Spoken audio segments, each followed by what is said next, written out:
El siguiente segmento tiene contenido o opinión. Los contertulios analizan ahora la actualidad del país y el mundo.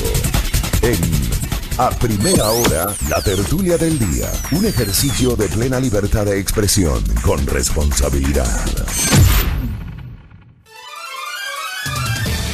Muy bien, saludos cordiales a quienes ya se enlazan con nuestra señal. Tenemos reportes y sintonía, como siempre, como cada mañana, desde varios sectores de nuestra geografía, también desde el exterior, desde los Estados Unidos, desde Italia, desde Milán, Italia, también nos sintonizan.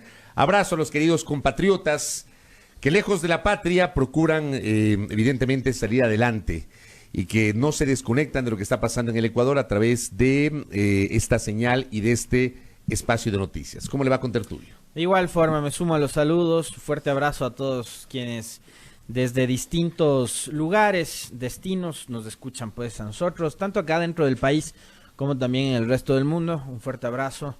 El saludo, como siempre, caluroso, afectuoso de los contertulios para ustedes.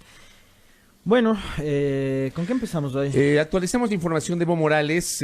Tú dabas cuenta, porque creo que muchos pensábamos que Evo Morales ya se encontraba en México. Pues no, está ya volando hacia México. Así es. De Bolivia, hizo una escala en Asunción del Paraguay.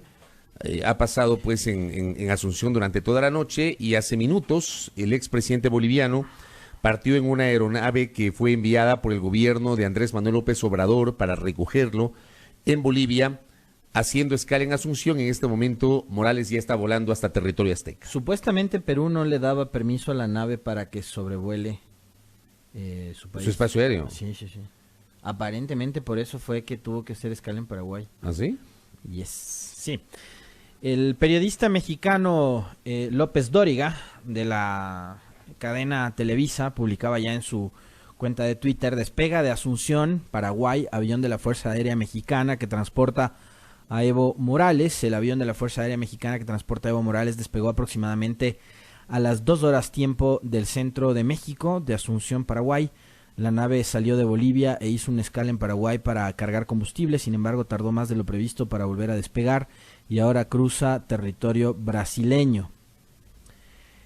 Este lunes, el canciller mexicano Marcelo Ebrard informó que Evo Morales solicitó al gobierno que encabeza el presidente López Obrador asilo político.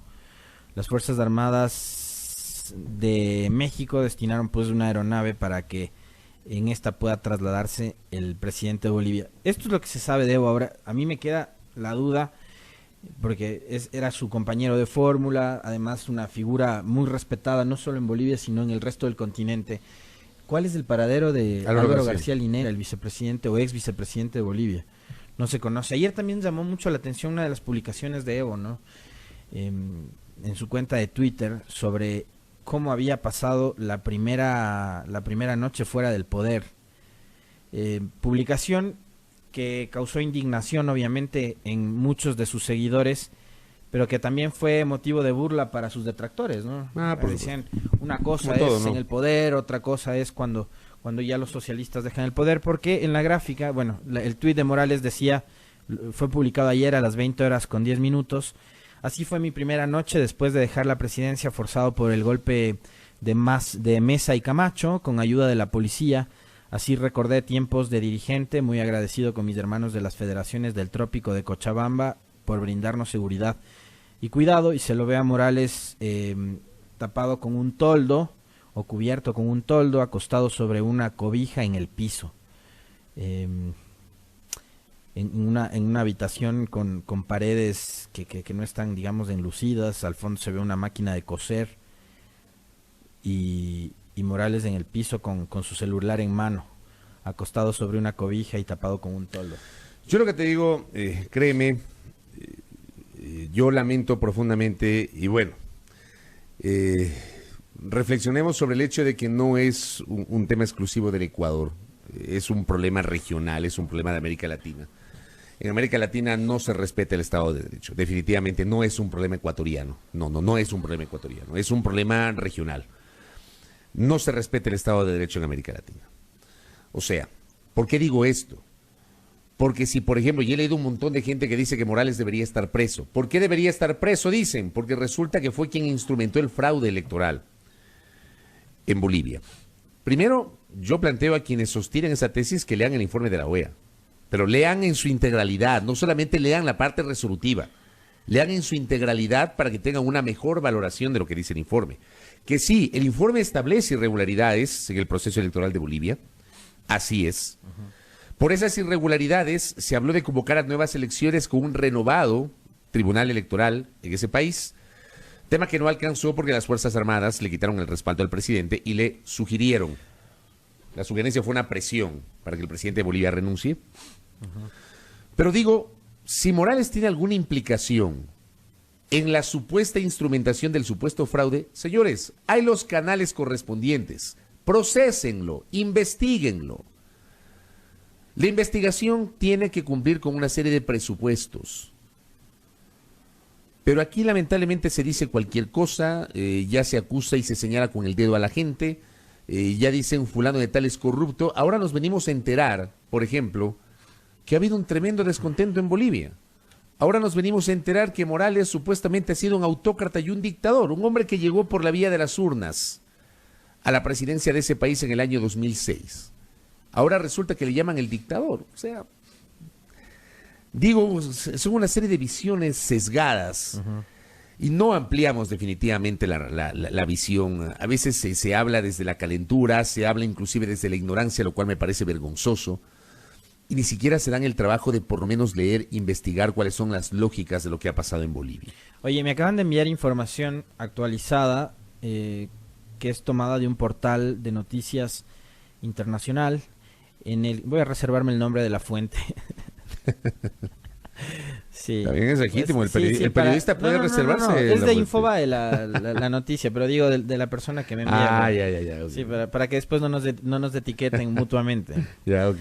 El exmandatario declaró a Radio Monumental que entre los ocupantes del aparato también está el ex vicepresidente boliviano Álvaro García Linera, quien bajó a la pista a saludar al embajador mexicano en Paraguay. Así que Álvaro García Linera también estaría en este momento, según el portal Infobae y por las declaraciones que recogen del expresidente Morales, viajando en la aeronave hacia México. El ex vicepresidente junto a Evo. Habrá que ver a qué hora llegará Morales a México y cuál va a ser su futuro inmediato. México le ha concedido el asilo y por eso le envió una aeronave y Evo Morales ha logrado salir de su país.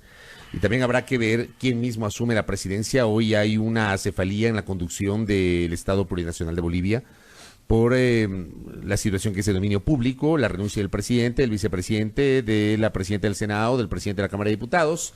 Es decir, esta línea de sucesión que tiene Bolivia y queda una última que aparentemente sí va a acceder a convertirse en presidenta interina de ese país.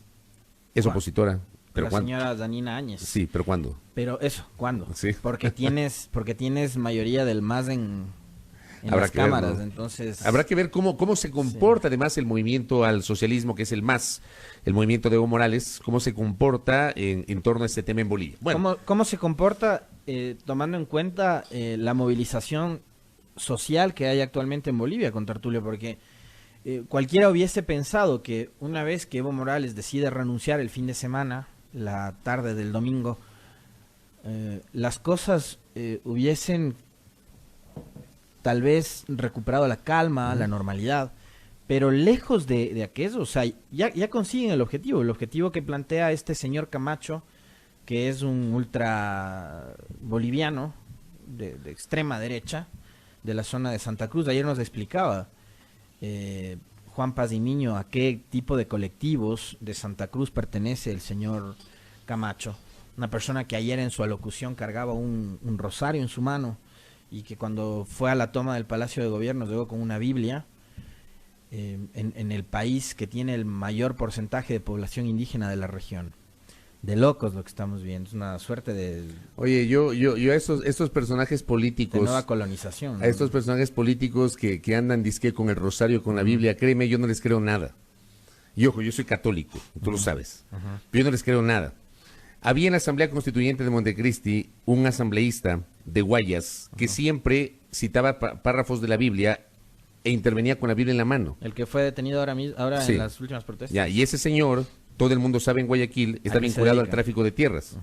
Todo el mundo lo sabe. Allá está una cooperativa digamos, de estas cooperativas que se encargan de vender lotes de forma ilegal, lo que llamamos invasiones, liderado por este señor, pero andaba con la Biblia en la Asamblea de Montecristi. O sea, doña Norma Vallejo, que decía en su saludo Dios bendiga, ¿no? Resulta que, en fin, que tenía ahí sus cosas también. En fin. Oye, entonces, con respecto a esto, yo te decía que digo, ya una vez logrado el objetivo, que era que Evo Morales deje la presidencia, las cosas podían volver a la normalidad, pero aparentemente el objetivo era otro, ¿no? El objetivo era finalmente caotizar el país. Yo me imagino que igual apuntan, tú ya mencionabas algo hace un momento, ¿no? En la región obviamente no se respeta el debido proceso.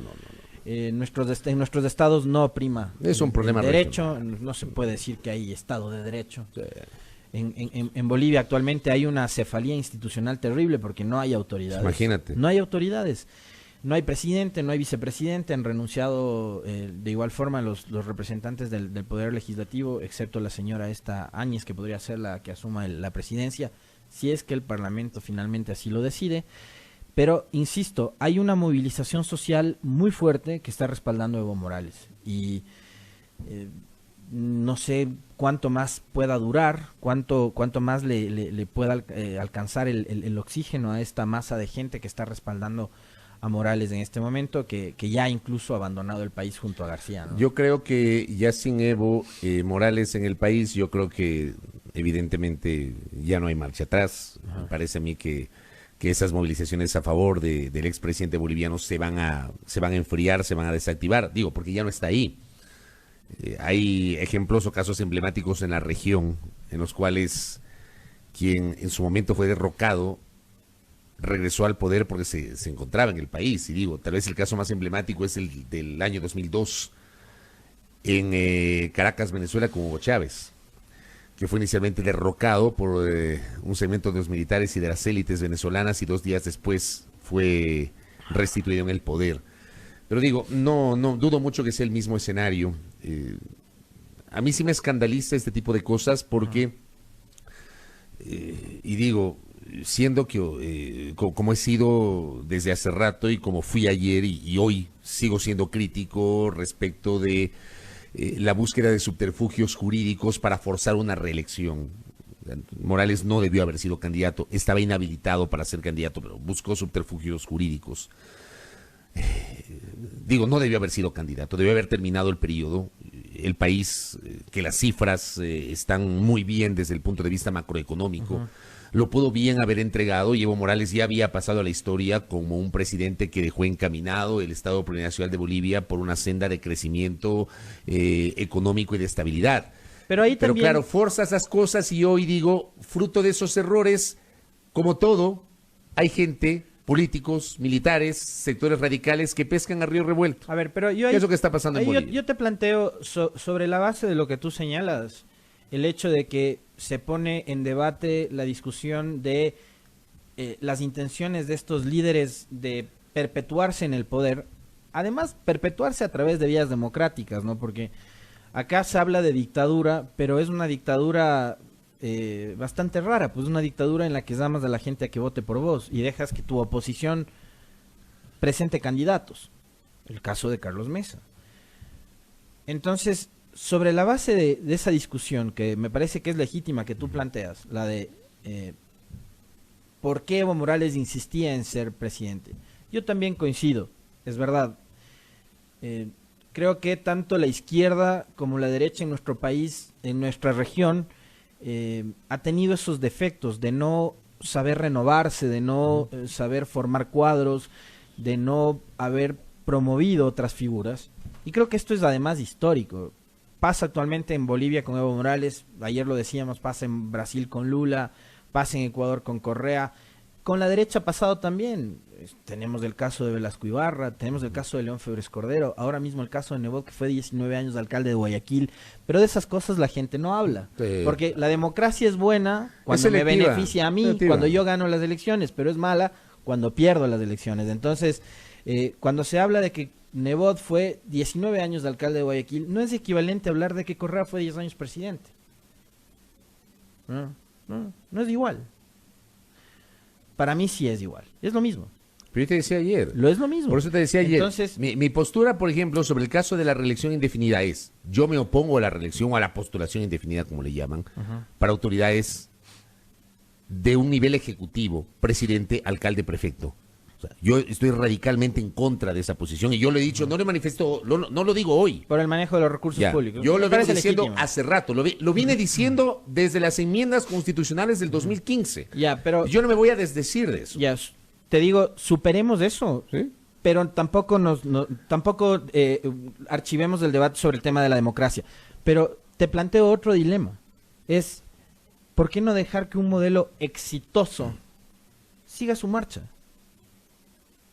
¿Por qué no dejar que un modelo que ha dado resultados y que ha sido beneficioso para un país que durante décadas, probablemente siglos, ha sido afectado por los niveles tan altos de pobreza e inequidades como es Bolivia?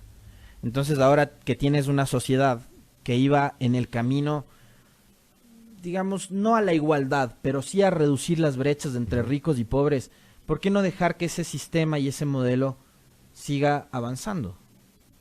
Me parece a mí que es legítimo también plantearse esa discusión.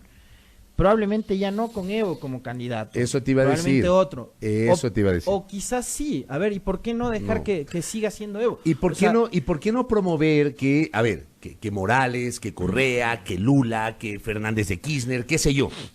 ¿Por qué no demandar que esos líderes políticos, vamos a suponer que esos modelos han sido exitosos, efectivamente, y que lograron ganar una elección, luego una primera reelección y hasta una segunda reelección? Vamos a suponer que han gobernado 3 periodos seguidos. Tiempo suficiente para empezar a preparar tu relevo generacional. Si quieres que el modelo se preserve, da chance también de preparar a tus bases y generar esto que se denomina el relevo generacional. Yo no estoy de acuerdo en que un líder se perpetúe en el poder. No estoy de acuerdo. No estoy de acuerdo. No lo estuve antes, no lo estoy hoy y no lo voy a estar mañana. O sea, yo sí pienso que un proyecto político, para que sea sustentable, no puede girar en torno a una sola persona. Pero ¿y si la mayoría, ad infinitum? Pero si la mayoría de la población y la mayoría de votantes decide seguir depositando la fe en esa persona, pero ¿qué haces? Busquemos otra persona de la misma vertiente política, con la misma visión. Probablemente, a ver, cada persona es un mundo distinto, ciertamente. Pero ¿qué es lo que y esto hemos hablado varias veces con Tertulio, amigos y amigas, en esta mesa de trabajo? Hemos hablado un montón de veces. ¿Cuál fue el relevo de Lula? Dilma. Y después de Lula y Dilma, ¿qué tienes? Haddad. ¿Cuál fue el relevo de Correa? Nadie. ¿Cuál fue el relevo Fue Moreno y ya ves cómo les pero Moreno, sí, pero el presidente Moreno no puedes decir que el presidente Moreno fue un relevo, digamos, un relevo, no, porque además, propiamente dicho. Además Moreno fue, a pesar de que hay gente que se olvida, Moreno fue el primer vicepresidente de Correa. Durante 6 años. No, a propósito de, por ejemplo, un artículo que publicó un portal web este fin de semana sobre los desmemoriados. De los desmemoriados. Me parece que también del otro lado hay desmemoriados, ¿no? Sí, de acuerdo. Que se olvidan que cabalgaron con Correa, que fueron parte de esa pendejada a la que llaman revolución. Sí, así fue. Pero te digo, ¿en qué sí estoy de acuerdo yo? Que creo yo que, a ver, si queremos tener una democracia sólida, debe haber un sistema de pesos y contrapesos, tiene que haber relevos generacionales, tenemos que tener organizaciones políticas más sólidas y más fuertes. Una organización política no puede ser que solamente aparezca en tiempos de elecciones. En el caso del Ecuador tenemos 279 organizaciones políticas, es un número inconmensurable. Y ojo, en estos días nomás fueron eliminadas algunos movimientos locales y a nivel nacional el partido de Álvaro Noboa, Adelante Ecuatoriano Adelante. Ahora, yo te pregunto, por ejemplo, en el caso de Guayaquil, ¿hace cuánto tiempo viene haciendo Cynthia Viteri política? Cynthia Viteri viene haciendo política desde 1997. Ya, ¿cuántos periodos como legisladora? En 1997 fue asambleísta constituyente en Sangolquí. Y de ahí ella debe haber sido unas 3 o 4 veces legisladora. 2 veces candidata a la presidencia. Fue 2 veces candidata a la presidencia, la primera vez en el año 2006, la segunda vez en el año 2017. Ahora es alcaldesa de Guayaquil. ¿Te parece que eso es un relevo? En el caso de Cynthia. Claro. Sí. ¿Te parece que es un relevo? Sí, ¿no? Después de haber sido constituyente, diputada N cantidad de veces, 2 veces candidata a la presidencia, Alcaldesa de Guayaquil. Pero es que yo sí separo, como te decía ayer, yo sí separo. ¿Te parece, por ejemplo, que Carlos un alcalde que un legislador? Por ejemplo, Carlos Luis Morales, que ahora ganó la prefectura del Guayas. ¿Te parece que es un relevo? A ver, Carlos Luis Morales no es un relevo por una razón. Carlos Luis Morales no es un hombre del partido, no es un hombre con formación política. Carlos Luis Morales fue concejal de una vertiente política distinta. Carlos Luis Morales era un hombre muy cercano a Jimmy Jairala en su momento. Primero como asesor y después como concejal de Guayaquil. Ya, y Jimmy Jairala, ¿por qué partidos nomás pasó? Jimmy Jairala tampoco puedes considerar un relevo porque Jimmy Jairala fue diputado por el Partido Rolocista Ecuatoriano. La primera vez que fue prefecto lo fue con el auspicio de la Sociedad Patriótica hasta que creó Centro Democrático en alianza con Alianza País. Pero esos no son relevos. No son o sea, relevos. Yo hablo dentro de la casa. O sea, dentro del proyecto político. O sea, por ejemplo, en el caso de Nebot, a mí me parece que un buen relevo podría ser Vicente Tallano. O Doménica Tabaqui pudo haber sido un buen relevo en el caso de la alcaldía de Guayaquil. A mí me parece que Vicente Tallano... por su juventud. No sé si Henry Cucalón también se pueda considerar un relevo, pero yo me parece sí lo que considero es un relevo. Un muy buen cuadro que tiene el Partido Social Cristiano, probablemente el mejor legislador de esa bancada. Sí, yo creo junto a Tallano y Cronfle. Sí. Ya, yo voy a ese es el punto que yo planteo. O sea, yo en lo personal, y sé que probablemente algunos oyentes no estarán de acuerdo con mi visión, otros sí, y es legítimo. Mi visión, y yo insisto, yo no me voy a desdecir porque es una visión en la cual yo creo. El poder no puede estar concentrado en una sola persona a perpetuidad, ad infinitum, no. Si un proyecto político es exitoso desde el punto de vista económico, político, social, administrativo, como sea, generen relevos para preservar el éxito de ese proyecto político. El problema es que en el Ecuador somos absolutamente coyunturales, y tú mencionabas el caso del prefecto del Guayas. ¿Por qué Carlos Luis Morales es el prefecto del Guayas? ¿Por qué no es alguien de la casa? Carlos Luis Morales no era un hombre de la casa. Porque en ese momento te ibas a enfrentar a un candidato muy fuerte del oficialismo, que era José Francisco Ceballos. Por alguna razón que desconocemos, Ceballos finalmente declinó su candidatura. Hubo una pelea ahí con Moreno de Ceballos, que le costó incluso su salida de la gobernación del Guayas. Entonces, escoges a una persona ¿para qué? Para asegurar, y esa ha sido la historia de las organizaciones políticas. Básicamente se concentran en los temas electorales, son netamente coyunturales y no hay escuela de formación política. Entonces yo sí hablo de los relevos. En el caso de Bolivia, ¿cuál debió haber sido el relevo? En el caso de Bolivia. En el caso de Ecuador, hay relevos. En el caso de la Argentina, tienes tú hoy a Alberto Fernández presidente electo. Pero ¿quién es su vicepresidenta? ¿Quién fue 2 veces ya presidenta de la República Argentina? Y quien fue esposa de quien antes de ella fue presidente de la República Argentina. Pero tienes a Kicillof. Ese, por ejemplo, es un relevo. Quien está de candidato en segunda vuelta para el Uruguay es un relevo del Frente Amplio, que podría ser un relevo de Tabaré Vázquez y de José Mujica. ¿Cuáles son los relevos en Chile? Pero la intención es tener más figuras que no solo Correa, que no solo Evo, eso es lo que yo te planteo, porque tú no puedes desconocer el liderazgo que tuvo Correa, el liderazgo que tiene Lula, el liderazgo que tuvo Morales, el liderazgo de Cristina Fernández. Yo no voy a hablar de los temas jurídicos, de los temas legales, esa creo que es una harina de otro costal. Estoy hablando de los temas políticos. Son encantadores de masas, ¿no? Esos son los temas políticos. Pero yo no puedo negar ese liderazgo. Sí. No puedo negar el liderazgo del propio Nebot en el caso del Ecuador. Habrá que ver si ese liderazgo de Nebot es un liderazgo que se traduce justamente en un apoyo nacional. Yo creo que en este momento Nebot ciertamente es un líder político, pero creo que no le alcanza para ser un líder nacional. Porque es presa de sus propios defectos, Nebot. Nebot no termina de cuajar un discurso que sea precisamente ecuatoriano. O sea, el discurso de Nebot sigue siendo el discurso del alcalde de Guayaquil, sigue siendo el discurso de su feudo. Por eso, es un líder guayaquileño. Es un líder que no termina de entender las lógicas en otros territorios. O sea, cuando comete el desatino de mandarles al páramo a los indígenas, ahí tú te das cuenta de cuál es, digamos, el rango en el cual se mueve políticamente Nebot. O sea, para él es Guayaquil, y no sé si hasta Guayas, pero para él es Guayaquil. Guayaquil. Entonces, ni siquiera habla de la región litoral, o sea, él habla de Guayaquil. Entonces, me parece a mí que Nebot no termina siendo tampoco un líder nacional. Sí, por eso te alguien digo. que hable. Yo diferencio mucho, a pesar de que también no va por ahí mi línea de pensamiento, pero creo que Lasso logra entender mejor eso. Que tampoco empata mucho con la gente, ¿no? Me parece a mí que el discurso de Lasso es demasiado, a ratos, apergaminado, que no termina de llegar a la gente de los mercados, de los barrios, de las comunidades, etcétera. Pero él por lo menos habla de Ecuador, siempre habla de Ecuador. Establezco una diferencia. Son de la misma tendencia. Pero sí establezco una diferencia. Sí, de acuerdo. Eso es evidente. Pero al final del día, creo que esa debería ser la discusión que deberíamos tener. Pero con cero carisma, ¿no? Eso sí. Esa es la discusión que deberíamos tener. Por eso te digo, yo tengo una posición que, insisto, habrá gente que discrepe, habrá gente que seguramente esté de acuerdo con mi visión. Pero yo sí creo que lo que les ha faltado a los proyectos políticos de los últimos 10, 15 años es justamente preparar relevos generacionales para sostener el proyecto político. Y no es un problema solo del Ecuador, es un problema regional.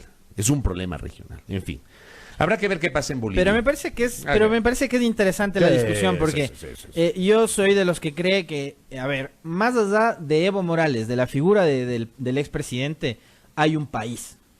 Hay 12 millones de habitantes, había un proyecto de nación que estaba dando resultado. Entonces yo sí creo que el debate también es pertinente, ver si es que este caos que se está provocando ahora en Bolivia justifica el detener el camino por el cual había transitado durante los últimos 14 años la nación. Y mira tú, digamos, para ir cerrando el comentario del tema de reelección, de esto evidentemente hay que hablar mucho, pero digo, hay casos emblemáticos, porque tú tienes a Nebot, que gobernó 19 años la ciudad, y ojo, si hablamos de proyecto político, tienes a los socialcristianos que han gobernado la ciudad de Guayaquil durante 29 años. 8 con Febres Cordero durante 27 años. 8 con Febres Cordero, 19 con Nebot y ahora con Cintia Viteri. 19 con Nebot. En el caso de Quito no se ha dado la misma lógica. No se ha dado la misma lógica. Y digamos, lo máximo que hemos tenido son alcaldes que han permanecido 2 periodos en sus cargos. En el caso de Maguad, por ejemplo, 92, 96 a 98, que renunció para ser candidato presidencial. Paco Moncayo, que fue 2000, 2004, 2004, 2009. Y no recuerdo otro alcalde en el caso de Quito, desde el retorno a la democracia, en el año 79, que haya durado más de 2 periodos. No hay otro alcalde. Entonces hay unas lógicas distintas en el caso de Quito si comparamos con Guayaquil. Pero digo, se presta para la discusión. A ver, tenemos 8 minutitos antes de la pausa. A las 7 nos enlazamos con una cadena del gobierno. Retornamos a las 7:14 con la primera entrevista de la mañana. Alertamos a nuestra audiencia. Les alertamos para que no se desconecten de nuestra señal informativa. Tú seguiste ayer, estuviste pendiente de la presencia de Paola Pavón, de Virgilio Hernández y de Cristian González en la comisión multipartidista que está recabando información respecto de los hechos asociados al paro entre el 3 y el 13 de octubre. Sí. A ver, hay muchas cosas que me llamaron la atención. El primero en ser escuchado fue el ex jefe del Comando Conjunto de las Fuerzas Armadas, el general Roque Moreira. Y él, en esta ocasión, es mi percepción con Tertulio, creo que fue muchísimo más cauto al momento de dar sus declaraciones, a diferencia de los primeros días después de su baja, cuando habló de la conformación de grupos armados, de la irrupción de este frente de combatientes populares y cosas por el estilo. En algunas entrevistas de medios de comunicación, ustedes si las buscan en el internet van a poder encontrarlas. Ayer ya no habló de ningún grupo u organización específica. Cuando le preguntaron si él notó o hubo la intención de dar un golpe de Estado, él dijo, bueno, ustedes ven, hubo grupos armados y violentos. pero no dijo nada más, no dijo ni sí, ni no, ni fueron los correístas, ni los combatientes populares, ni la CONAIE, no mencionó a nadie. Fue muchísimo más cauteloso a la hora de dar declaraciones el general Moreira. Por un lado, eso me llamó mucho la atención. De alguna forma se desentiende del discurso que ha venido manejando el gobierno, que señala a un grupo político, a una tendencia política y que habla permanentemente de la intención de dar un golpe de Estado. Me parece que las comparecencias tanto de Paola Pavón, de Virgilio Hernández y de Cristian González dejan muchísimas versiones y testimonios que contradicen la versión de la Fiscalía, y por eso creo que al final, al cierre, Héctor Yepes hace un pedido formal muy pertinente a la comisión, que es que la fiscal Diana Salazar sea convocada para contrastar lo mencionado por los ayer comparecientes. Algo a destacar también, Héctor Yepes, asambleísta de Creo, totalmente y diametralmente opuesto a los 3 personajes que ayer comparecieron, se solidarizó con ellos. Creo que eso habla muy bien de Yepes. Fue el único, además, que no sea de su propia tienda política, que se solidarizó y dijo que entendía el momento por el que estaban atravesando porque le parecían exageradas las medidas que habían sido impuestas en contra de los 3, que es la prisión preventiva. Y dijo, hace más de 2 años, y esta es una declaración que a mí me dejó, me llamó mucho la atención y me quedó sonando, ¿no? Hace más de 2 años yo era de los que gritaba afuera, correa afuera, y nadie me metió preso. Lo dijo Héctor Yepes de Creo. Interesante reflexión de Yepes. Paola Pavón dice, a mí me persiguen por ser correísta, no hay evidencias ni elementos de convicción dentro de la investigación de Fiscalía para que se compruebe que soy parte de una rebelión. Me persiguen por ser correísta y no hay elementos de convicción que comprueben que había un intento de rebelión o de dar un golpe de Estado en contra del presidente Moreno, dice Paola Pavón, y concluye diciendo, vienen por la Fiscalía, por la Prefectura. Llevan un proceso de investigación de 120 días, cuando a la mitad de ese periodo, 60, por abandono del cargo, ella podría perder su condición de prefecta de Pichincha, cargo al que llegó por vía de una elección popular. No se puede judicializar la política, eso es muy peligroso, dijo Paola Pavón. Y una frase también muy importante de la prefecta, en donde dice, pónganme los grisetes que quieran, pero déjenme acudir a mi puesto de trabajo, porque si no, lo evidente es que a través de las vías judiciales lo que quieren es apoderarse de la prefectura de Pichincha.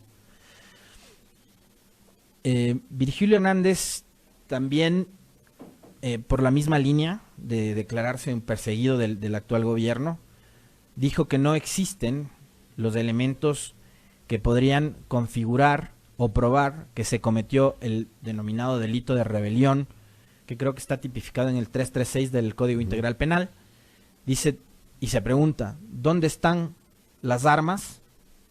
¿Dónde es que se reúne el dichoso grupo armado que era supuestamente financiado por la Revolución Ciudadana para dar el golpe de Estado? ¿Dónde están esos elementos, ¿no? ¿Dónde están las armas? ¿Dónde se reúne el grupo armado? ¿Quién lo lidera? ¿Quién lo financia? Dijo que las imágenes que fueron exhibidas, y esto es algo que nosotros lo comentamos en su momento, que las imágenes que fueron exhibidas en el Twitter de la Fiscalía del allanamiento a un domicilio no correspondían a su domicilio, que ni el dinero ni las tarjetas de crédito exhibidas eran de él. Y eso también, esa publicación de Fiscalía, también provocó la mofa de mucha gente, incluidos abogados que dicen ser defensores de derechos humanos. Yo recuerdo algunos episodios, incluso satanizando que un socialista tenga tarjetas de crédito. Entonces ahora, como eres socialista, no puedes usar tarjetas de crédito. Pues tienes que andar en alpargatas y vivir debajo del puente. Claro, y vivir de la mendicidad, ¿no? Es que no entienden que una cosa es el socialismo y otra el comunismo. No entienden. No entienden. Y ahora, claro, si eres socialista no tienes derecho a tener una nada, ni a tener ni a tener identidad, parece que tienes derecho. Y finalmente... Lo de Cristian González. Cristian González. Esa es la parte que más me llama la atención a mí. Cristian González dice que hay una llamada telefónica en la cual, según la fiscalía, se habla del destino que tendría durante las movilizaciones una cifra estratosférica, $740,000, $750,000. Y él dice, no son 740,000, son $740. Y la persona que me llama es a preguntar qué destino le doy a esos recursos, si es para comprar alimentos, para comprar mascarillas, para comprar vinagre, para comprar esas cosas que sirven para enfrentar el tema de los gases y la paralización y la protesta. Es mentira lo que dicen los medios y lo que dice la fiscalía, sostiene Cristian González. Eso se ha repetido N cantidad de veces. Del material que fue incautado en su domicilio, habló de los gafetes, incluidos los de la convención en donde se determinó en Alianza País la candidatura de Moreno y Glass. Eso como evidencia, gafetes. Una bandera de la CUT, que es una central de trabajadores afín al gobierno. Que fue además afín al correísmo en su momento. Y otra cosa que me llamó la atención de Cristian González. Dice, la fiscalía y los medios han mantenido el discurso de que yo soy el brazo derecho de la prefecta de Pichincha. Primero, si sería hombre de confianza, no sería el brazo derecho, sino el brazo izquierdo, a propósito de su tendencia política, dijo. Y lo otro es que ni siquiera es funcionario de la prefectura de Pichincha, entonces que no tiene por qué ser el brazo derecho de la prefecta. A ver, de esto habrá que seguir hablando y lo vamos a seguir comentando.